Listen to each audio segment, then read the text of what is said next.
Let's discuss question number 21. It's a numerical based question. Some carbon dioxide gas was kept in a sealed container at a pressure of 1 atm and 273. മക്കളെ 1 atm and 273 എന്ന് പറയുന്നത് STP criteria ആണ്. അത് മനസ്സിലാക്കിയിരിക്കുക. The entire amount of carbon dioxide gas was passed through an aqueous solution of calcium hydroxide. അപ്പോൾ carbon dye oxide എന്ത് ചെയ്തു? കുറച്ച് calcium ഹൈഡ്രോക്സൈഡുമായി react ചെയ്തു. ഇനി ബാക്കി വന്ന കാൽസ്യം ഹൈഡ്രോക്സൈഡ് നമ്മൾ ന്യൂട്രലൈസ് ചെയ്യാൻ വേണ്ടി ആരെ ഉപയോഗിച്ചു? HCl ഉപയോഗിച്ചു. ആ ഉപയോഗിച്ച HClന്റെ വാല്യൂ ഇവിടെ തന്നിട്ടുണ്ട്. Okay, if the volume of the sealed container of carbon dioxide is x, അങ്ങനെയാണെങ്കിൽ എക്സിന്റെ വാല്യൂ നമ്മൾ കണ്ടുപിടിക്കണം. പക്ഷെ ഇതിൽ അൾട്ടിമേറ്റ് അവര് ഇതിന്റെ ഫണ്ടമെന്റൽ ആയിട്ടുള്ള പ്രോബ്ലം സോൾവ് ചെയ്യാൻ വേണ്ടിയുള്ള കാര്യം തന്നിട്ടുണ്ട്. എൻ്റെ amount of carbon dioxide react with half the initial amount of calcium hydroxide. നിങ്ങൾ എത്ര കാൽസ്യം ഹൈഡ്രോക്സൈഡ് എടുത്തോ അതിന്റെ പകുതി കാൽസ്യം ഹൈഡ്രോക്സൈഡുമായിട്ടാണ് ആര് റിയാക്ട് ചെയ്തത്? കാർബൺ ഡൈ ഓക്സൈഡ് റിയാക്ട് ചെയ്തത്. ഓക്കെ, അപ്പൊ നമുക്ക് ആ സ്റ്റേറ്റ്മെന്റിലേക്ക് പിന്നെ വരാം. നമുക്ക് ബാക്കിയുള്ള കാൽസ്യം ഹൈഡ്രോക്സൈഡ് എത്രയാണ് എന്നൊന്ന് കണ്ടുപിടിച്ച് കളയാം. നോക്കണേ, ബാക്കിയുള്ള calcium hydroxide neutralised with 0.1 ml of HCl. അപ്പൊ ഞാൻ ബാലൻസ് കാൽസ്യം ഹൈഡ്രോക്സൈഡിനെ കണ്ടുപിടിക്കാനുള്ള ശ്രമത്തിലാണ്. So balance calcium hydroxide neutralisation ആണ്. ന്യൂട്രലൈസേഷൻ ആകുമ്പോൾ നമുക്ക് എഴുതാം N1M1V1 ഈക്വൽസ് N2M2V2. ഓക്കെ, അപ്പൊ നമ്മളുടെ കാൽസ്യം ഹൈഡ്രോക്സൈഡിന്റെ കേസിൽ ഞാൻ എഴുതുന്നു അയാളുടെ N value. What is the N value of calcium hydroxide? 2 into M1V1 equals HCl 1 into M2 0.1 into V2 40.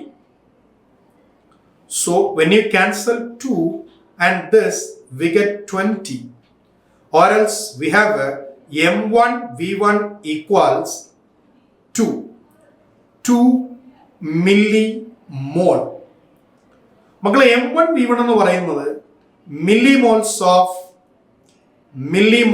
Of calcium hydroxide. Millimoles of calcium hydroxide is equal to 2 millimole. ഇതാണ് ബാക്കി വന്ന calcium hydroxide. Okay, പക്ഷെ നമ്മുടെ ക്വസ്റ്റിനകത്ത് ഒരു clue തന്നെ ഞാൻ പറഞ്ഞിരുന്നു. What is that clue? നമ്മൾ എടുത്ത ഇനിഷ്യൽ എമൗണ്ട് എത്രയാണോ അതിന്റെ പകുതിയാണ് എന്ത് ചെയ്തത്? കാർബൺ ഡൈ ഓക്സൈഡുമായി റിയാക്ട് ചെയ്തത്. അപ്പോ ഇതല്ലേ ബാക്കി വന്നത്? അപ്പൊ ഇതിന്റെ അത്രയും തന്നെ ആരുമായി റിയാക്ട് ചെയ്തിട്ടുണ്ട്? കാർബൺ ഡൈ ഓക്സൈഡുമായി റിയാക്ട് ചെയ്തിട്ടുണ്ട്. Okay, so I can write from here the amount of calcium hydroxide reacted. Amount of calcium hydroxide reacted is equal to 2 millimole അല്ലെങ്കിൽ 2 into 10 to the power minus 3 mole. And നമുക്കറിയാം calcium hydroxide carbon di ഓക്സൈഡുമായി react ചെയ്യുന്ന equation ഇങ്ങനെയാണ്. Calcium hydroxide reacting with the carbon dioxide, you are getting calcium carbonate plus water. നോക്കൂ, if this is 1 mole, ഇതും എത്ര തന്നെ ആയിരിക്കണം? 1 mole തന്നെ ആയിരിക്കണം.